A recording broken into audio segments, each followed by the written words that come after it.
Mahindra and Carti fans Tarn into one of Parangi. Tarn driving feel Yamuko back space Nakati Maradil back like Andre and Didian. Namaskaram, Wheel for Life in a Pudio episode like Sagadam. In the Amala Mahindra Thar on 2022 on.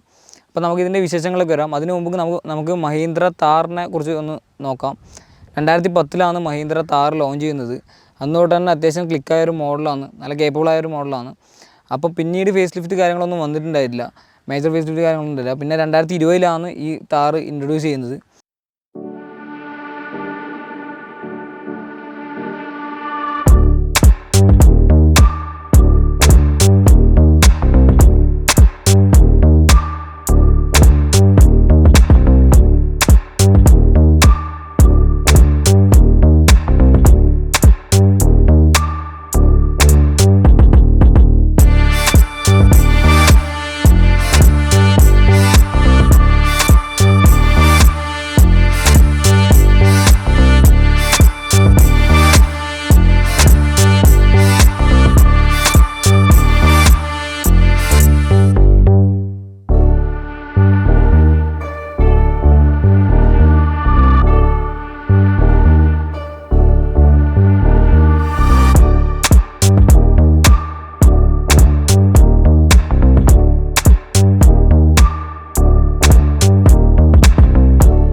ഇപ്പോൾ ഈ താറിലൊക്കെ വരുവാണെങ്കിൽ നമുക്ക് രണ്ട് engine options available ആണ്. Petrol എഞ്ചിനിലും അതുപോലെ തന്നെ diesel എഞ്ചിനിലും Thar available ആണ്. പണ്ടത്തെ താർ നോക്കുകയാണെങ്കിൽ നമുക്ക് ഡീസൽ എഞ്ചിനിൽ മാത്രം അവൈലബിൾ ഉണ്ടായിരുന്നത്. അപ്പോൾ അത് കുറച്ചൊരു ഇപ്പോൾ കുറച്ചും കൂടി ഒരു കൺവിൻസിങ് ആയിട്ടുണ്ട്. കാരണം ചെറിയ ഓട്ടം കുറവില്ലവരാണെങ്കിൽ നമുക്ക് പെട്രോൾ എഞ്ചിനാണ് കുറച്ചും കൂടി നല്ലത്. അപ്പോൾ ഇത് രണ്ട് ഓപ്ഷനും പിന്നെ അത് തന്നെ മാനുവലിലും ഓട്ടോമാറ്റിക്കലും താർ ഇപ്പോൾ അവൈലബിൾ ആണ്. ടോർക്ക് കൺവെർട്ടർ യൂണിറ്റ് ആണ്. പണ്ട് XC5 കണ്ട യൂണിറ്റാണ് വരുന്നത്. അപ്പോൾ അതും നല്ലതാണ്. കാരണം വെച്ചാൽ ഓട്ടോമാറ്റിക് മാനുവൽ ഓടിക്കാൻ ഇഷ്ടമില്ലാത്തവർക്ക് ഓട്ടോമാറ്റിക്കും കൂടി ഉണ്ടാകും. അപ്പോൾ കുറച്ചും കൂടി താർ എടുക്കാനുള്ള ഒരു രീതിയിലേക്ക് പോകും. അതാണ് അതിൻ്റെ ഒരു നല്ലത്. അപ്പോൾ ഇത്രയും ചോയ്സ് നമുക്കിപ്പോൾ വരുന്നുണ്ട്. പെട്രോൾ എഞ്ചിൻസിലും ഡീസൽ എഞ്ചിനും ഓട്ടോമാറ്റിക്കും മാനുവലും രണ്ടും വരുന്നുണ്ട്. അപ്പോൾ ഇത്രയും ആൾക്കാർ അതുകൊണ്ടാണ് ഇപ്പം ഇത് ഓപ്റ്റ് ചെയ്യാനുള്ള കാരണം നമുക്ക് അറിയാം 3 ഡോർ വണ്ടിയാണിത്. അപ്പോൾ 3 ഡോർ വണ്ടി ഇന്ത്യയിലധികം ക്ലിക്കാവൽ കുറവാണ്. അപ്പോൾ അത് വെച്ച് നോക്കുമ്പോൾ താർ ഇപ്പം നല്ല സെയിലാവുന്നുണ്ട്. അതിതാണ് കാരണം ഇത് താർ എന്ന് പറയുമ്പോൾ ഒരു മഹീന്ദ്ര എന്ന കാട്ടി ഫാൻസ് താറിനുണ്ട് വേണം പറയാൻ കഴിയും. കാരണം അത്രയും ഫാൻ ബേസ് ഉള്ളൊരു മോഡലാണ്. അത്രയും ആൾക്കാർക്ക് ഇഷ്ടപ്പെടുന്ന മോഡലായതുകൊണ്ടാണ് ഇതിപ്പം നല്ലോണം സെയിലാവുമെന്ന് നമുക്ക് പറയാൻ കഴിയും. ഇന്ന് നമ്മുടെ കൂടിയിൽ ഡീസൽ താറാണ്. ഡീസൽ ഫുൾ ഓപ്ഷനാണ് ഡീസൽ താറാണ്. ഡീസൽ എഞ്ചിനെ കുറിച്ച് പറയുകയാണെങ്കിൽ നമുക്ക് 2.2 ലിറ്റർ എംഹോക്ക് എഞ്ചിനാണ് വരുന്നത്. 130 PS പവറും അതിൽ തന്നെ 300 Nm ടോർക്കും പ്രൊഡ്യൂസ് ചെയ്യുന്ന എഞ്ചിനാണ് ഇത് മാനുവൽ മോഡാണ്. ഇതിൽ ഡീസൽ ഓട്ടോമാറ്റിക്കും അവൈലബിൾ ആണ്. നമ്മുടെ കൂടിയിൽ മാനുവലാണ്. അപ്പോൾ ഞാൻ പറഞ്ഞു ഡീസൽ എഞ്ചിൻ മാത്രമല്ല പെട്രോൾ എഞ്ചിനും ഉണ്ട് ഞാൻ പറഞ്ഞിട്ടുണ്ടായിരുന്നു. അപ്പോൾ പെട്രോൾ എഞ്ചിൻ എന്ന് പറയുമ്പോൾ 2 ലിറ്റർ യൂണിറ്റാണ് വരുന്നത്. ടർബോ പെട്രോളാണ്. അത് ഇതിനെക്കാട്ടി പവറും അതിൽ തന്നെ ടോർക്കും പ്രൊഡ്യൂസ് ചെയ്യുന്ന ഒരു എഞ്ചിനാണ്. 150 PS പവറും അതിൽ തന്നെ 320 Nm ടോർക്കും 300 Nm ടോർക്കും ആ രീതിയിൽ പ്രൊഡ്യൂസ് ചെയ്യുന്ന ഒരു എഞ്ചിനാണ്. അപ്പോൾ കുറച്ചും കൂടി പവർഫുള്ളാണ്. നമുക്ക് ഈ താറിൻ്റെ ഫ്രണ്ട് ലുക്കിലേക്ക് വരുമ്പോൾ നമുക്ക് ഹെഡ് ലാമ്പ് വരുമ്പോൾ നമ്മളെ റൗണ്ട് ആ ഒരു പണ്ടത്തെ ജീപ്പ് ആ ഒരു മഹീന്ദ്ര വാഹനങ്ങളെല്ലാം ഓർമ്മിപ്പിക്കുന്ന ഒരു ഹെഡ് ലാമ്പ് യൂണിറ്റാണ് വരുന്നത്. ഈ നോർമൽ ഹാലോജൻ ബൾബ് തന്നെയാണ്. LED കാര്യങ്ങളൊന്നുമല്ല. എനിക്ക് തോന്നുന്നു കുറച്ചും കൂടി നല്ല ഹാലോജൻ ബൾബ് തന്നെയാണ്. കാരണം വെച്ചാൽ നമുക്ക് ഇത് ഫോഗിലെ സ്ഥലത്ത് കാര്യങ്ങളെല്ലാം പോകുമ്പോൾ നമുക്ക് കുറച്ചും കൂടി വിസിബിലിറ്റി വരുന്നത് ഹാലോജൻ ബൾബ് കാര്യങ്ങൾ തന്നെയാണ്. അപ്പോൾ ഇവിടെ വരുമ്പോൾ നമുക്ക് ഒരു DR വരുന്നുണ്ട്. അതിൻ്റെ താഴെ തന്നെ ആയിട്ട് ഇൻഡിക്കേറ്ററും പ്ലേസ് ചെയ്തിട്ടുണ്ട്. അത് നല്ലൊരു രീതിയിൽ തന്നെ കൊടുത്തിട്ടുണ്ട്. പിന്നെ അതിൽ തന്നെ ബമ്പർ നോക്കുമ്പോൾ നമുക്ക് ബമ്പറിലാണ് ഫോഗ് ലാമ്പ് വരുന്നത്. 2 സൈഡിലും ഫോഗ് ലാമ്പ് കാര്യങ്ങളും വരുന്നുണ്ട്. പിന്നെ അതിൽ തന്നെ ഇവിടെ ഒരു താറിൻ്റെ ബാഡ്ജിങ് വരുന്നുണ്ട്. പിന്നെ ഈ ഗ്രില്ല് ചേഞ്ച് ചെയ്താണ്. സ്റ്റോക്ക് വരുന്ന ഗ്രില്ല് കാര്യങ്ങൾ ഇതൊന്നുമല്ല. ഇത് ചേഞ്ച് ചെയ്ത ഗ്രില്ലും കാര്യങ്ങളാണ്. അപ്പോൾ താറിൻ്റെ സൈഡ് ലുക്കിലേക്ക് വരുമ്പോൾ നമുക്ക് ടയർ സൈസ് നോക്കുകയാണെങ്കിൽ നമുക്ക് 255, 65, R18 അതായത് 18 ഇഞ്ചിൻ്റെ അലോയ് കാര്യങ്ങളാണ് വരുന്നത്. ഇത് ഫുൾ ഓപ്ഷനിലൊക്കെ ആവണം അലോയ് കാര്യങ്ങൾ. ബേസ് മോഡലൊക്കെ വരുമ്പോൾ നമുക്ക് അലോയ് കാര്യങ്ങളൊന്നുമല്ല. നോർമൽ സ്റ്റീൽ വീൽസാണ് വരുന്നത്. അതിൽ തന്നെ 16 ഇഞ്ചായിട്ട് റെഡ്യൂസ് ചെയ്യുന്നുണ്ട്. ഇതിലേക്ക് വരുമ്പോൾ 18 ഇഞ്ച് വരുന്നത്. അത് തന്നെ വീലാർച്ച് നോക്കുകയാണെങ്കിൽ ഇതിൽ വരുന്ന ക്ലാഡിങ്ങും അതെല്ലാം കസ്റ്റമർ എക്സ്ട്രാ ചെയ്തതാണ്. അതൊന്നും ഇതിൽ വരുന്ന ക്ലാഡിങ് കാര്യങ്ങളൊന്നുമല്ല.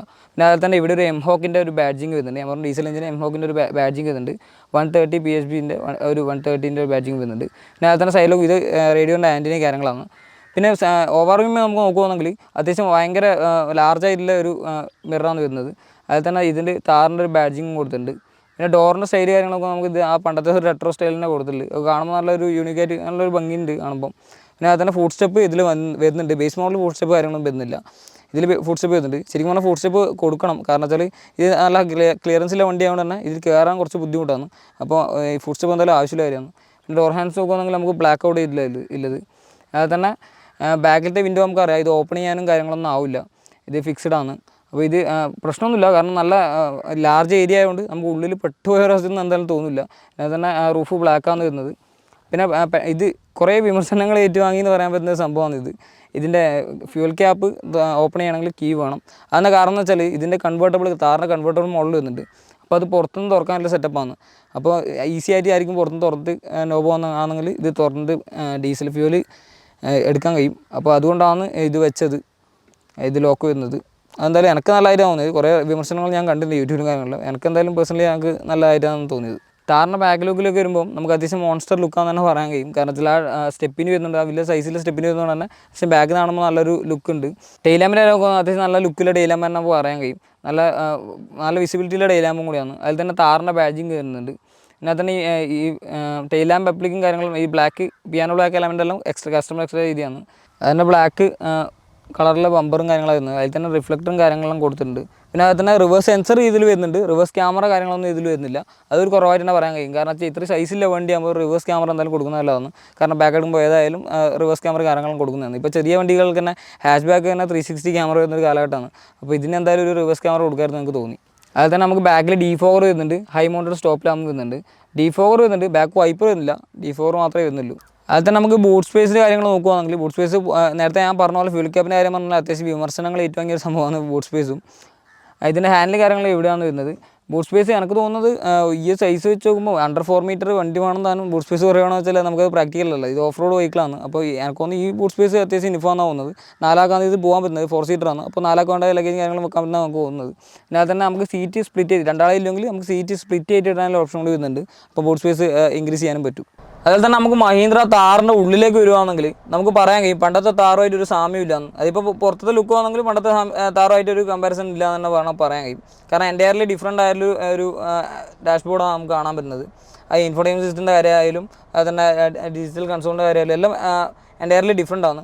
നമുക്ക് സ്റ്റിയറിംഗ് വീലിൻ്റെ കാര്യം നോക്കുമ്പോൾ നമുക്ക് ഇത് ലെതർ റാപ്പിഡ് കാര്യങ്ങളൊന്നുമല്ല, കുറച്ച് ഹാർഡായ മെറ്റീരിയൽ. അതുകൊണ്ട് തന്നെ നല്ല ഗ്രിപ്പ് നൽകാൻ സഹായിക്കും. നമുക്ക് ഓഫ് റോഡ് പോകുമ്പോഴായാലും ഏതായാലും നല്ല ഗ്രിപ്പ് നൽകാൻ സഹായിക്കുന്നുണ്ട്. പിന്നെ അതുപോലെ തന്നെ സ്റ്റിയറിംഗിൽ എല്ലാ കൺട്രോളും അവൈലബിൾ ആണ്. നമുക്ക് മ്യൂസിക് സിസ്റ്റം ആയാലും കോൾ സെക്ഷൻ ആൻസറിങ് എല്ലാ കൺട്രോളും അവൈലബിൾ ആണ്. അതുപോലെ തന്നെ ഈ താറിലേക്ക് വരുമ്പോൾ നമുക്ക് ക്രൂയിസ് കൺട്രോളിൻ്റെ ഓപ്ഷൻ കൂടി അവൈലബിൾ ആണ്. അതെന്തായാലും നല്ലൊരു കാര്യം. കാരണം വെച്ചാൽ ഇത് ഓഫ് റോഡ് വണ്ടി മാത്രമല്ല ഫാമിലി യൂസിനും കൂടി പറ്റുന്ന ഒരു കാര്യമാണ് മഹീന്ദ്ര തെളിയിച്ചത്. ഇതും കൂടി ഒരു പാർട്ടാണെന്ന് വേണം പറയാൻ കഴിയും. നമുക്ക് ലോങ് റൈഡ് വരെ കാര്യങ്ങൾ പോകുമ്പോൾ നമുക്ക് ക്രൂയിസ് കൺട്രോൾ നല്ലതാണ്. അതിൽ തന്നെ നമുക്ക് മീറ്റർ കൺസോളിൻ്റെ കാര്യം വരുവാണെങ്കിൽ അത്യാവശ്യം നല്ലൊരു അട്രാക്ഷൻ, നല്ലൊരു ലുക്ക് വരുന്ന യൂണിറ്റാണ് നമുക്ക് പറയാൻ കഴിയും. അതിൽ തന്നെ ടാക്കോമീറ്റർ കാര്യങ്ങളെല്ലാം നമുക്ക് അനലോഗും, സ്പീഡോമീറ്ററും ടാക്കോമീറ്ററും അനലോഗും. അതിൽ തന്നെ സെൻട്രലായിട്ട് നമുക്കൊരു ഡിസ്പ്ലേ വരുന്നുണ്ട്, മൾട്ടി ഫംഗ്ഷണൽ ഡിസ്പ്ലേ വരുന്നുണ്ട്. അതിൽ തന്നെ ഫുള്ളി ലോഡാണ് നമുക്ക് പറയാൻ കഴിയും. ടയർ ടേണിങ് റൊട്ടേഷൻ കാര്യങ്ങളെല്ലാം വരുന്നുണ്ട്. നമുക്ക് ടയർ എങ്ങോട്ടാണെന്ന് റൊട്ടേറ്റ് ചെയ്ത് അതെല്ലാം കാണാൻ പറ്റും. പിന്നെ അതിൽ തന്നെ ഓഡോമീറ്റർ കാര്യങ്ങൾ, പിന്നെ ആവറേജ് ഫ്യൂൽ എക്കണോമി കാര്യങ്ങൾ, അത്യാവശ്യം വേണ്ട ഫീച്ചേഴ്സ് കാര്യങ്ങളും അതിൽ തന്നെ ലോഡാണെന്ന് പറയാൻ കഴിയും. പിന്നെ അതിൻ്റെ കൺട്രോൾ യൂണിറ്റ് സൈഡിലായിട്ടാണ് വരുന്നത്. അതൊന്ന് സ്റ്റിയറിംഗ് ആക്കിയെങ്കിൽ കുറച്ചും കൂടി കൺവിൻസിംഗ് ആണെന്ന് പറയാൻ കഴിയും. ഡ്രൈവിങ്ങിൻ്റെ ഇടയ്ക്ക് നമുക്ക് യൂസ് ചെയ്യാനും കുറച്ചും കൂടി എളുപ്പമാണെന്ന് പറയാൻ കഴിയും. പിന്നെ വോയിസ് കമാൻഡ് കാര്യങ്ങൾ വരുന്നുണ്ട്. അത് നമുക്ക് ഇൻഫോർടൈൻമെൻറ്റ് സിസ്റ്റത്തിൻ്റെ കാര്യം നോക്കുമ്പോൾ സത്യമായി ഇൻഫോർടൈൻമെൻറ്റ് സിസ്റ്റം താറിൽ വരുമ്പോൾ തന്നെ ഒരു അത്ഭുതമാണെന്ന് പറയാൻ കഴിയും. കാരണം പണ്ടത്തെ താറ് വെച്ച് നോക്കുമ്പോൾ നമുക്ക് ഇൻഫോർടൈൻമെൻറ്റ് സിസ്റ്റം പുതിയതിൽ വരുന്ന ഒരു പ്രതീക്ഷ ഉണ്ടായിട്ടില്ല. അതെന്തായാലും നല്ല കാര്യമാണ്. പിന്നെ അതിന് ഇൻഫോർടൈൻമെൻറ്റ് സൈസ് കാര്യങ്ങൾ നോക്കുമ്പോൾ 7 ഇഞ്ചിൻ്റെ ഇൻഫോർടൈൻമെൻറ്റ് സിസ്റ്റം ആയിരുന്നത് അത്യാവശ്യം വേണ്ട എല്ലാം ലോഡാണെന്ന് പറയാൻ കഴിയും. Apple CarPlay, Android auto connectivity, Bluetooth connectivity എല്ലാ കാര്യങ്ങളും അവൈലബിൾ ആണ്. പിന്നെ അതിൽ തന്നെ നമുക്ക് ടയർ പ്രഷർ മോണിറ്റർ ചെയ്ത് വരുന്നുണ്ട്. നമുക്ക് ഏത് വീലിലെങ്കിലും ടയർ പ്രഷർ കാറ്റ് കുറവാണെങ്കിൽ നമുക്കിതിൽ കാണിക്കുന്നതായിരിക്കും, വാണിംഗ് വരുന്നതായിരിക്കും. ഈവൻ സ്റ്റെപ്പിനിൽ വരെ എയർ കുറവാണെങ്കിൽ ഇതിൽ കാണിക്കും. അതെന്തായാലും നല്ലൊരു കാര്യമാണ്. ഇതിൽ അഡ്വഞ്ചർ എന്ന് പറഞ്ഞൊരു മോഡ് വരുന്നുണ്ട്. അതിൽ തന്നെ നമുക്ക് ഓഫ് റോഡ് മോഡും ഓൺ റോഡ് മോഡും എന്നിട്ട് 2 മോഡുകളുണ്ട്. ഓൺ റോഡ് മോഡാകുമ്പോൾ നമുക്ക് ടോർക്ക് കാര്യങ്ങൾ, സ്പീഡ് കാര്യങ്ങളെല്ലാം നമുക്ക് അതിൽ കാണിക്കും. അതിൽ തന്നെ ഓഫ് റോഡ് മോഡ് വരുമ്പോൾ നമുക്ക് ബാക്കി വേണ്ട ഓഫ് റോഡിന് മുമ്പ് വേണ്ട കാര്യങ്ങളെല്ലാം എത്ര വണ്ടി ചേഞ്ച് അപ്രോച്ച് ആംഗിളും ഡിപ്പാർച്ചർ ആംഗിൾ കാര്യങ്ങളിൽ ഇതിൽ കാണിക്കും. അതിൽ തന്നെ വേണ്ട ഇൻഫോർമേഷനും കാര്യങ്ങളിൽ ഇതിൽ വരുന്നുണ്ട്. ഇതിൽ ഗിയർ ബോക്സ് കാര്യങ്ങൾ നോക്കുകയാണെങ്കിൽ നമുക്ക് 6 സ്പീഡ് ഗിയർ ബോക്സിൻ്റെ ഒരു യൂണിറ്റാണ് വരുന്നത്. ഇത് പെട്രോൾ മാനുവലായാലും ഇത് 6 സ്പീഡ് യൂണിറ്റ് തന്നെ വരുന്നത്. അപ്പോൾ ഈ ഗിയർ ബോക്സിന് വരുമ്പോൾ എനിക്ക് അത്യാവശ്യം പഴയ താറിനെ വെച്ച് നോക്കുമ്പോൾ കമ്പയർ ചെയ്യാൻ പറ്റില്ല എന്നാലും പറയുന്നത്, പഴയ താറിനെ വെച്ച് നോക്കുമ്പോൾ നല്ല സ്മൂത്താണ്. ഗിയർ ഷിഫ്റ്റ് അങ്ങനെ പ്രശ്നവും കാര്യങ്ങളൊന്നുമില്ല. ഒരു കാർ ഓടിക്കുന്ന പോലെ ഞാൻ പറയില്ല, കാർ ഓടിക്കുന്നതിനേക്കാൾ കുറച്ചും കൂടി എഫോർട്ട് ഉണ്ട്. പക്ഷേ എന്തായാലും പഴയ താറിനെ വെച്ച് നോക്കുമ്പോൾ കുറച്ചും കൂടി നല്ല ബെറ്റർ ആയിട്ടുണ്ട്. ഗിയർ ഷിഫ്റ്റ് ചെയ്യുന്ന കാര്യങ്ങളൊന്നും ഒരു പ്രശ്നമില്ല. അത് തന്നെ ഈ മെയിൻ ഗിയറിൻ്റെ ഒരു സൈഡിൽ തന്നെ ആയിട്ടാണ് നമുക്ക് 4 വീൽ ഡ്രൈവിൻ്റെ ഗിയറിൻ്റെ യൂണിറ്റ് വരുന്നത്. അത്യാവശ്യം നൈസായിട്ട് അത് നല്ലതായിട്ട് തന്നെ അതും കൊടുത്തിട്ടുണ്ട്. പണ്ടത്തെ കാറിന് വേറെ പൊസിഷനിലായിരുന്നു, ഇതിപ്പം നല്ല പൊസിഷനിൽ തന്നെയാണ്. അത് തന്നെ 4 വീൽ ഡ്രൈവിൻ്റെ ഗിയർ ഇപ്പം കുറച്ചും കൂടി ഇടാൻ എളുപ്പമായിട്ടുണ്ട്, എൻഗേജ് ചെയ്യാൻ കുറച്ചും കൂടി എളുപ്പമായിരുന്നു നമുക്ക് വേണം പറയാൻ കഴിയും. പണ്ടത്തെ എല്ലാം കുറച്ച് എഫേർട്ട് എടുത്താലേ എൻഗേജ് ചെയ്യാൻ പറ്റുള്ളൂ. ഇതിപ്പം കുറച്ചും കൂടി ഈസിയർ ആയിട്ടുണ്ട്, അതെന്തായാലും നല്ല കാര്യമാണ്. പിന്നെ അതന്നെ എല്ലാവരും വിമർശിച്ച് മറ്റൊരു കാര്യമാണ് ഇതിൻ്റെ പവർ വിൻഡോ കൺട്രോൾ സെൻട്രലായിട്ടാണ് വരുന്നത്, സെൻട്രലായിട്ടാണ് വരുന്നത്. അതെന്തായാലും എനക്കും അത്യാവശ്യം ഫസ്റ്റ് ടൈമെല്ലാം എനിക്ക് കുറച്ച് മോശമായി തോന്നി. ഇപ്പോൾ എന്തായാലും എനിക്കത് പ്രശ്നം തോന്നുന്നില്ല. കാരണം നമുക്ക് ഓഫ് റോഡ് പോകുമ്പം ഇതിൽ ഡോറ് നമുക്ക് ഊരി വെക്കാൻ പറ്റും, അത് റിമൂവ് ചെയ്യാൻ പറ്റും. അപ്പോൾ പവർ വിൻഡോ കൺട്രോൾ ഇടുന്നാൽ ശരിയാവില്ലല്ലോ. അപ്പോൾ അതാണ് ഇതിൻ്റെ പവർ വിൻഡോ കൺട്രോൾ ഇവിടെ വരാൻ കാരണം. പിന്നെ എ സി വരുമ്പോൾ നമുക്ക് മാനുവൽ എ സിയാണ് വരുന്നത്, ഓട്ടോമാറ്റിക് കാര്യങ്ങളൊന്നുമല്ല, മാനുവൽ എ സി വരുന്നത്. അത്യാവശ്യം നല്ല ഡീസൽ വണ്ടി ആയിട്ട് തന്നെ അത്യാവശ്യം നല്ല കൂളിംഗിൽ എ സി കാര്യങ്ങളാണ്. എ സിൻ്റെ കാര്യത്തിലൊന്നും വേറെ പ്രശ്നം കാര്യങ്ങളൊന്നുമില്ല. പിന്നെ അത് തന്നെ നമുക്ക് പാസഞ്ചർ എയർ ബാഗ് ഓഫ് ആക്കാനുള്ള ഒരു ഓപ്ഷൻ കൂടി ഇവിടെ വരുന്നുണ്ട്. കാരണം നമുക്കറിയാം ഓഫ് റോഡ് കാര്യങ്ങൾ പോകുമ്പോൾ അത് ഓഫ് ആക്കാനുള്ള ഒരു ഓപ്ഷൻ കൂടി ഇവിടെ വരുന്നുണ്ട്. പിന്നെ താഴോട്ട് നോക്കുകയാണെങ്കിൽ നമുക്ക് 12 വാട്ടിൻ്റെ ഒരു ചാർജർ വരുന്നുണ്ട്. പിന്നെ അത് തന്നെ USB പോർട്ട്, ആൻഡ്രോയിഡ് ആയിട്ടും കാർപ്ലേ കണ്ടാക്കാൻ വേണ്ടി USB പോർട്ടും വരുന്നുണ്ട്, ഒരു ഓക്സും വരുന്നുണ്ട്. പിന്നെ അത് തന്നെ ഇവിടെ ഒരു സ്പേസും വരുന്നുണ്ട്, നമുക്ക് ഫോണൊന്നും കാര്യങ്ങൾ പ്ലേസ് ചെയ്യാനുള്ളൊരു സ്പേസ് കാര്യങ്ങൾ ഇവിടെ വരുന്നുണ്ട്. പിന്നെ തന്നെ പവറിൻ്റെ ബാക്ക് സൈഡിലേക്ക് വരുന്നതാണെങ്കിൽ നമുക്ക് ഇവിടെ കോയിൻ ഹോൾഡർ വരുന്നുണ്ട്, അതിൻ്റെ 2 ബോട്ടിൽ ഹോൾഡർ അല്ലെങ്കിൽ കപ്പ് ഹോൾഡർ 2 വരുന്നുണ്ട്. അത് നമുക്ക് ഡോർ ഹാൻഡിൽസ് നോക്കുമ്പോൾ നമുക്ക് ബ്ലാക്ക് ഔട്ട് ചെയ്ത് ബ്ലാക്ക് കളറിലാണ് വരുന്നത്. പിന്നെ അതിൻ്റെ ORVM ഇവിടുന്ന് അഡ്ജസ്റ്റ് ചെയ്യാനുള്ള ഓപ്ഷൻ കൂടി അവൈലബിൾ ആണ്. ക്ലോസിംഗ് ഇല്ല, അഡ്ജസ്റ്റ് മാത്രമേ ക്ലോസിംഗ് കാര്യങ്ങളൊന്നുമില്ല. ഞാൻ ഡോർ പോക്കറ്റ്സ് നോക്കുകയാണെങ്കിൽ അത്യാവശ്യം ഇനഫാന്ന് തന്നെ പറയാൻ കഴിയും. കാരണം ഒരു 2 ലിറ്റർ ബോട്ടിൽ ആ രീതിയിൽ നമുക്ക് സ്പേസ് ഉണ്ട്. പിന്നെ അതിന് സൈഡിലായിട്ട് കുറച്ച് സ്പേസ് കാര്യങ്ങളെല്ലാം ഉണ്ട്. പിന്നെ ഈ സീറ്റിൻ്റെ കാര്യം പറയുകയാണെങ്കിൽ നമുക്ക് 6 വേ അഡ്ജസ്റ്റബിൾ ആണ്, നമുക്ക് ഹൈറ്റ് കൂട്ടാനും കുറക്കാനുള്ള ഓപ്ഷൻ കൂടി വരുന്നുണ്ട്. അതെന്നാലും നല്ല കാര്യമാണ്. കാരണം നമുക്ക് ഡ്രൈവർക്ക് നല്ല പൊസിഷൻ കിട്ടിയാലേ ഡ്രൈവ് ചെയ്യാൻ കഴിയും. അപ്പം അത് നല്ല കാര്യമാണ്. പിന്നെ അതിന് സ്റ്റിയറിങ്ങിൻ്റെ കാര്യം നോക്കുമ്പോൾ നമുക്ക് ടിൽറ്റ് വരുന്നുണ്ട്, ടെലസ്കോപ്പിക് കാര്യങ്ങളൊന്നും വരുന്നില്ല. പിന്നെ അതിൻ്റെ സൺസൈഡ് നോക്കുകയാണെങ്കിൽ നമുക്ക് മിററും കാര്യങ്ങളൊന്നും ഈ സൈഡിൽ വരുന്നില്ല. കോപ്പാസിൻ്റെ സൈഡിൽ ഒരു വാനിറ്റി മിറർ വരുന്നുണ്ട്, അതെല്ലാം നല്ല കാര്യമാണ്. പിന്നെ അത് തന്നെ നമുക്ക് IRVM നോക്കുകയാണെങ്കിൽ നമുക്ക് ഓട്ടോ ഡിമ്മിങ് കാര്യങ്ങളൊന്നും അല്ല വരുന്നത്. എന്തായാലും എനിക്ക് ഒരു മോശം കാര്യമായിട്ടാണ് നമുക്ക് ഓട്ടോ ഡിമ്മിങ് കാര്യങ്ങളും കൊടുക്കാമെന്ന് തോന്നി. പിന്നെ ഈ സൈഡിൽ ഹാൻഡിൽ കാര്യങ്ങളൊന്നും വരുന്നില്ല, ഡ്രൈവർ സൈഡ് കാര്യങ്ങളിൽ ഒരു ഹാൻഡിൽ അവൈലബിൾ ആണ്. അത് നമുക്ക് AC വെൻറ്റ് കാര്യങ്ങൾ നോക്കുമ്പോൾ നമുക്ക് റൗണ്ടഡ് ആയിട്ടുള്ള AC വെൻറ്റ് കാര്യങ്ങളാണ് വരുന്നത്, നല്ല ലുക്കുണ്ട്. അത് തന്നെ നോബെല്ലാം നല്ല ക്വാളിറ്റി ഫീൽ ചെയ്യുന്നുണ്ട്. പിന്നെ അത് തന്നെ ഇൻറ്റീരിയർ മൊത്തം നല്ല ക്വാളിറ്റി ഫീൽ ചെയ്യുന്നത് നമുക്കങ്ങനെ പറയാൻ കഴിയും. പിന്നെ അത് തന്നെ നല്ല ടെക്സ്ചർ ഫിനിഷെല്ലാം കുറച്ച് ചില സ്ഥലത്തുണ്ട്, നമുക്ക് റെഫ്യൂസെല്ലാം ചെയ്യുമ്പോൾ അത് കുറച്ചുകൂടി നല്ലതാണ്. പിന്നെ അത് തന്നെ ഇവിടെ ഒരു ഗ്രാബ് ഹാൻഡിൽ കൊടുക്കുന്നുണ്ട്, അതെന്തായാലും നല്ലതാണ്. കാരണം ഇപ്പോൾ അതിൻ്റെ യൂസ് മനസ്സിലാവില്ല, ഓഫ് റോഡ് പോകുമ്പോൾ നമുക്ക് എന്തായാലും പാസഞ്ചർക്ക് പിടിച്ചിരിക്കാവുന്ന നല്ല കാര്യങ്ങളാണ്. പിന്നെ ഇതിൻ്റെ ഗ്ലൗ ബോക്സ് എന്ന് പറയുമ്പം അതും ഞാൻ നേരത്തെ പറഞ്ഞ പോലെ വിമർശനം കിട്ടിയ മറ്റൊന്നാണ്. ഇത് സ്പേസ് കാര്യങ്ങളെല്ലാം വളരെ കുറവാണ്, നമുക്കൊന്നും വെക്കാൻ പറ്റില്ല വെച്ചാൽ നമുക്ക് ഇതിൻ്റെ വണ്ടിയുടെ പേപ്പേഴ്സ് പോലും നമുക്കതിൽ വെക്കാൻ പറ്റില്ല. കാരണം അത്ര ചെറിയൊരു ഗ്ലൗ ബോക്സ് കാര്യങ്ങളൊന്ന് അതെന്തായാലും ഡിമെറിറ്റ് ആയിട്ടാണ് എനിക്ക് തോന്നിയത്. പിന്നെ അത് തന്നെ കുറേ ആൾക്ക് പരാതി ഇല്ലതാണ് ഇതിൻ്റെ ബാക്കിലത്തെ സ്പേസിനെക്കാട്ടിയും പരാതിയില്ലെന്ന് വെച്ചാൽ ബാക്കിലേക്ക് എൻ്റർ ചെയ്യേണ്ട ഒരു രീതിയാണ്. അതായത് ഈ സീറ്റ് ഫോൾഡ് ചെയ്താണ് നമുക്ക് ബാക്കിലേക്ക് എൻ്റർ ചെയ്യാൻ പറ്റുക. അപ്പോൾ അത് എല്ലാവർക്കും അത്യാവശ്യം കുറച്ച് വെയിറ്റിൽ അല്ല മീൻസ് കുറച്ച് തടിയില്ല സൈസിലുള്ള ആൾക്കാരാണെങ്കിൽ കുറച്ചൊരു ബുദ്ധിമുട്ടാണെന്ന് തന്നെ പറയാൻ കഴിയും. ഞാൻ അംഗീകരിക്കുന്നു. കാരണം വെച്ചാൽ ചെറിയ ആൾക്കാരാണെങ്കിൽ സുഖമായിട്ട് കയറാൻ പോയി, കുട്ടികളും കാര്യങ്ങളാണെങ്കിൽ സുഖമായിട്ട് കയറാൻ പറ്റും. കുറച്ച് സൈസിലുള്ള ആൾക്കാരാണെങ്കിൽ കുറച്ച് ബുദ്ധിമുട്ട് തന്നെയാണ്. അത് തന്നെ മ്യൂസിക് സിസ്റ്റത്തിൻ്റെ കാര്യം പറയുകയാണെങ്കിൽ നമുക്ക് 4 സ്പീക്കേഴ്സാണ് മെയിനായിട്ട് വരുന്നത്, 2 ഫ്രണ്ടിലും അത് തന്നെ 2 മുകളിലായിട്ടാണ് വരുന്നത്. അതെന്തായാലും കുറച്ചൊരു നല്ല കാര്യമായി തോന്നിയില്ല മീൻസ് ഇതിൻ്റെ ക്വാളിറ്റി കുറച്ച് ഇഷ്യൂ ആണ്. മെയിൻ സ്പീക്കറിൻ്റെ അത്ര ക്വാളിറ്റി ഇല്ല എന്ന് തന്നെ പറയാൻ കഴിയും. പിന്നെ അത് തന്നെ വേറെ ഇഷ്യൂ കാര്യങ്ങളൊന്നുമില്ല. ഇത് മുകളിൽ വെച്ചതിൻ്റെ കാരണം എന്താ വെച്ചാൽ നമുക്ക് ഓഫ് റോഡ് കാര്യങ്ങൾ പോകുമ്പം നമുക്കറിയാം ഇത് 650 mm വാട്ടർ വെയ്റ്റിംഗ് കപ്പാസിറ്റിയുള്ള ഒരു വണ്ടിയാണ്. അപ്പോൾ നമ്മൾ എന്തായാലും വെള്ളത്തിൽ കളിക്കുമ്പം ഇത് സ്പീക്കർ മുകളിലാകുമ്പോൾ കംപ്ലയിൻറ്റ് കാര്യങ്ങളൊന്നും വരില്ല. താഴെ പൊസിഷൻ സാധാ ഒരു നോർമൽ കാറിനെ പോലെ താഴെയാണെങ്കിൽ നമുക്കതിൽ വെള്ളം കയറാൻ ചീത്തയെ പോകുന്ന ഒരു സാഹചര്യം ഉണ്ടാകും. അപ്പോൾ അതുകൊണ്ടാണ് മഹീന്ദ്ര ഇത് മുകളിൽ കൊടുത്തത്. അത് തന്നെ നമുക്ക് ഈ മഹീന്ദ്ര താറിൻ്റെ സേഫ്റ്റി സൈഡ് നോക്കുകയാണെങ്കിൽ നമുക്ക് ഫ്രണ്ട് 2 ഡിസ്ക്കാണ് വരുന്നത്, ഡിസ്ക് ബ്രേക്കാണ് വരുന്നത്. അതിൻ്റെ ബാക്കിൽ ഡ്രമ്മാണ് ഒബ്വിയസ്ലി. പിന്നെ അതിൻ്റെ ABS കാര്യങ്ങളിൽ ഇത് വരുന്നുണ്ട്. പിന്നെ ഡ്യുവൽ എയർ ബാഗ് വരുന്നുണ്ട്, അതായത് സേഫ്റ്റിനെ എന്തായാലും ഇമ്പ്രൂവ് ആയിട്ടുണ്ട്. പിന്നെ അതിൻ്റെ പണ്ടത്തെ വണ്ടി നോക്കുമ്പോൾ സേഫ്റ്റി കാര്യങ്ങൾ നമുക്കറിയാം, സേഫ്റ്റി കാര്യങ്ങൾ പൊതുവേ ഒരു കുറവാണ്. പിന്നെ ഈ വണ്ടി നോക്കുമ്പോൾ അത്യാവശ്യം സേഫ്റ്റി കാര്യങ്ങളെല്ലാം വരുന്നുണ്ട്. അതും ഫാമിലി ചൂസ് ചെയ്യാനുള്ളൊരു കാരണമായി മാറാമെന്ന് നമുക്ക് പറയാനുള്ളത്. താറിൻ്റെ ഡ്രൈവിംഗ് ഫീൽ നമുക്ക് നോക്കുകയാണെങ്കിൽ എന്തുകൊണ്ടും നമുക്ക് പഴയ താറായിട്ട് ഒരു രീതിയിൽ നമുക്ക് കമ്പയർ ചെയ്യാൻ പറ്റില്ല പറയാൻ പറ്റും. കാരണം ഇതിപ്പം കുറച്ചും കൂടി നല്ലൊരു ഡ്രൈവിംഗ് ആയിട്ടുണ്ട്. പിന്നെ അതിൽ തന്നെ സ്റ്റിയറിംഗ് പണ്ട് സെൻറ്ററിൽ ഒരു പ്ലേ ഉണ്ടായിരുന്നു, ഇപ്പം കുറച്ചും കൂടി സെൻറ്റർ ഓടിയുണ്ട് സ്റ്റിയറിംഗ് വീലായിട്ടുണ്ട്. സ്റ്റിയറിംഗ് ഫീലും ഫീഡ്ബാക്കെല്ലാം അത്യാവശ്യം നമുക്ക് അത്ര ഒരു സുഖമില്ലെങ്കിലും നമുക്ക് സ്റ്റിയറിംഗ് സീനും കാര്യങ്ങളൊന്നുമില്ല. ഞാൻ നേരത്തെ പറഞ്ഞ പോലെ തന്നെ സ്റ്റിയറിംഗ് ആ ടെക്സ്ചർ യൂണിറ്റ് വരുന്നതുകൊണ്ട് തന്നെ നമുക്ക് അത്യാവശ്യം നല്ല ഗ്രിപ്പ് കാര്യങ്ങൾ നമുക്ക് കിട്ടുന്നുണ്ട്. പിന്നെ അതിൽ തന്നെ ഹോണ് കാര്യങ്ങൾ നോക്കുകയാണെങ്കിൽ നമുക്ക് ഇതാണ് ഹോണ്, അത്യാവശ്യം ലൗഡാണ്. നമുക്ക് ഈ സൈസിന് കണക്കായി തന്നെ ആൾക്കാർ മാറി തരുന്ന ഹോണ് കാര്യങ്ങൾ ഇതിനുണ്ട്, എന്തായാലും നല്ലൊരു കാര്യമാണ്. പിന്നെ അതിൽ തന്നെ നമുക്ക് മിറേഴ്സ് ORVMൻ്റെ കാര്യം നോക്കുകയാണെങ്കിൽ നമുക്ക് അത്യാവശ്യം നല്ല, ഞാൻ പുറത്തുനിന്ന് പറഞ്ഞ പോലെ തന്നെയാണ്, നല്ല ലാർജിലെ ORVM കൊണ്ട് തന്നെ നല്ല വിസിബിലിറ്റി ഫുള്ളായിട്ട് നമുക്ക് ആ വണ്ടീൻ്റെ സൈഡ് ഫുള്ളായിട്ട് നമുക്ക് കാണാൻ പറ്റുന്നുണ്ട്. അതിൽ തന്നെ നമുക്ക് ഹൈവേസിലായാലും അതുപോലെ കുറച്ച് മോശം റോഡിലായാലും നമുക്ക് ഇത് മെയിൻ ഗുണം എന്ന് വെച്ചാൽ നമുക്ക് സിറ്റി യൂസ് കുറച്ചും കൂടി കൺവിൻസിങ് ആണ്. നമുക്ക് ആ സൈസ് ഒന്ന് ജഡ്ജ് ചെയ്യാൻ പറ്റുമെന്നെങ്കിൽ നമുക്ക് ആർക്കും ഓടിക്കാൻ പറ്റുമെന്ന് തന്നെ പറയാൻ കഴിയും. കാരണം ക്ലച്ച് യൂണിറ്റെല്ലാം കുറച്ച് ലൈറ്റ് കാര്യങ്ങളാണ്. ഒരു ഹെവി വെഹിക്കിൾ ആണെങ്കിൽ തന്നെ നമുക്ക് ക്ലച്ച് യൂണിറ്റ് അത്യാവശ്യം ടൈറ്റ് കാര്യങ്ങളൊന്നുമില്ല. നമുക്ക് ലൈറ്റ് ആയിട്ടുള്ള ക്ലച്ച് യൂണിറ്റ് കാര്യങ്ങളായിരുന്നു. ഞാൻ പറഞ്ഞ ഗിയറും സീനില്ലാത്തൊരു ഷിഫ്റ്റാണെന്ന് പറയാൻ കഴിയും. ഭയങ്കര സ്മൂത്തായിട്ട് ഒരു കാറ് പോലെ ആണെന്ന് പറയാൻ കഴിയില്ല. കുറച്ചൊരു ലോങ് ട്രാവൽ ആണെങ്കിലും നമുക്ക് സീനിലാണ്ട് ഗിയർ ബോക്സ് കാര്യങ്ങളായിരുന്നു. പിന്നെ അതിൽ തന്നെ നമുക്ക് ഓടിക്കുമ്പോൾ വണ്ടി ഡ്രൈവ് ചെയ്യുമ്പോൾ നമുക്ക് എന്തോ ഒരു ആനപ്പുറത്തൊക്കെ ഇരിക്കുന്ന ഒരു ഫീലാന്ന് പറഞ്ഞാൽ പറയാൻ കഴിയും. അത് നമ്മൾ നല്ല കമാൻഡിങ് പൊസിഷനാണ്, നല്ല ഹൈറ്റിലാണ് ഇരിക്കുന്നത്. നമുക്ക് അതിൽ തന്നെ നല്ല വിസിബിലിറ്റി കാര്യങ്ങൾ കിട്ടുന്നുണ്ട്. വിൻഡോ ഏരിയയിൽ നല്ല ലാർജാണ്. അപ്പോൾ നമുക്ക് നല്ല വിസിബിലിറ്റി കിട്ടുന്നുണ്ട്. നമുക്ക് ചുറ്റും ഉള്ള കാര്യങ്ങളെല്ലാം കണ്ടുകൊണ്ട് ഓടിക്കാൻ പറ്റുന്ന രീതിയിൽ നമുക്ക് ഓടിക്കാൻ പറ്റും. പിന്നെ അത് നമുക്ക് ഭയങ്കര ഒരു കോൺഫിഡൻസ് വണ്ടി നൽകുന്നുണ്ട് എന്ത് പറഞ്ഞാലും. കാരണം വെച്ചാൽ ആ ക്ലിയറൻസിൻ്റെ ആയാലും നമുക്ക് എവിടെ എടുത്തിട്ട് പോവുക. ഇപ്പോൾ ഈവൻ നമുക്ക് റോഡിൻ്റെ സൈഡിലോട്ട് കീക്കുകയാണെങ്കിൽ തന്നെ നോർമലി ഒരു കാറ് കീക്കുമ്പോൾ നോക്കിയിട്ടേ കീക്കാൻ കഴിയില്ല. കാരണം വെച്ചാൽ നമുക്ക് അത്രയും ഹൈറ്റിലാണ് റോഡ് കാര്യങ്ങൾ വരുന്നത്. അപ്പം ക്ലിയറൻസിൻ്റെ ഒരു കുഴപ്പമില്ലാണെങ്കിൽ നമുക്ക് തട്ടുമെന്നുള്ളൊരു പേടി ഉണ്ടാവും.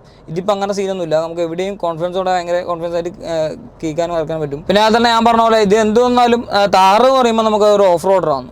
അതുകൊണ്ട് തന്നെ നമുക്ക് 4 വീൽ ഡ്രൈവ് സ്റ്റാൻഡേർഡ് ആയിട്ട് തന്നെ വരുന്നുണ്ട്. ബേസ് മോഡലാണെങ്കിലും നമുക്ക് 4 വീൽ ഡ്രൈവ് കാര്യങ്ങൾ വരുന്നുണ്ട്. അതെന്തായാലും നല്ലൊരു കാര്യമാണ്. കാരണം നമുക്ക് ബേസ് മോഡ് അറൗണ്ട് ഒരു 13 ലാക്കോ അതോ ഇപ്പോഴത്തെ പ്രൈസ് കറക്റ്റ് പ്രൈസ് നമുക്ക് അറിയില്ല. ആ ഒരു ബേസ് മോഡൽ തന്നെ നമുക്ക് 4 വീൽ ഡ്രൈവ് കിട്ടുമ്പോൾ അതായത് നല്ല കാര്യമാണ്. കാരണം നമുക്ക് ചെറിയ അപ്ഗ്രേഡ് മാത്രമേ കൊണ്ടുവരൂ. എന്നാൽ നമുക്ക് ഡെയിലി യൂസിനും അത് തന്നെ ഓഫ് റോഡിനും കൊണ്ടുപോകാൻ പറ്റും. പിന്നെ അതിൽ തന്നെ ഞാൻ നേരത്തെ പറഞ്ഞ പോലെ 4 വീൽ ഡ്രൈവിൻ്റെ ഗിയർ ബോക്സ് കാര്യങ്ങൾ കുറച്ചും കൂടി സ്മൂത്ത് ആയിട്ടുണ്ട്. പണ്ടത്തെ കുറച്ച് ഡിഫിക്കൽട്ടാണ് ഉണ്ടായത്. കുറച്ച് എഫേർട്ട് എടുക്കാണ്ട് എന്തായാലും ഷിഫ്റ്റ് ചെയ്യാൻ പറ്റില്ല. ഇതിപ്പോൾ അങ്ങനത്തെ സീനും കാര്യങ്ങളൊന്നും ഇല്ല. പിന്നെ അതിൽ തന്നെ നമുക്ക് ഇതിൽ ഓഫ് റോഡ് പോകുമ്പോഴൊരു ഗുണം എന്ന് വെച്ചാൽ നമുക്കിതിൽ 2 ഡിഫറൻഷ്യൽ ലോക്ക് വരുന്നുണ്ട്.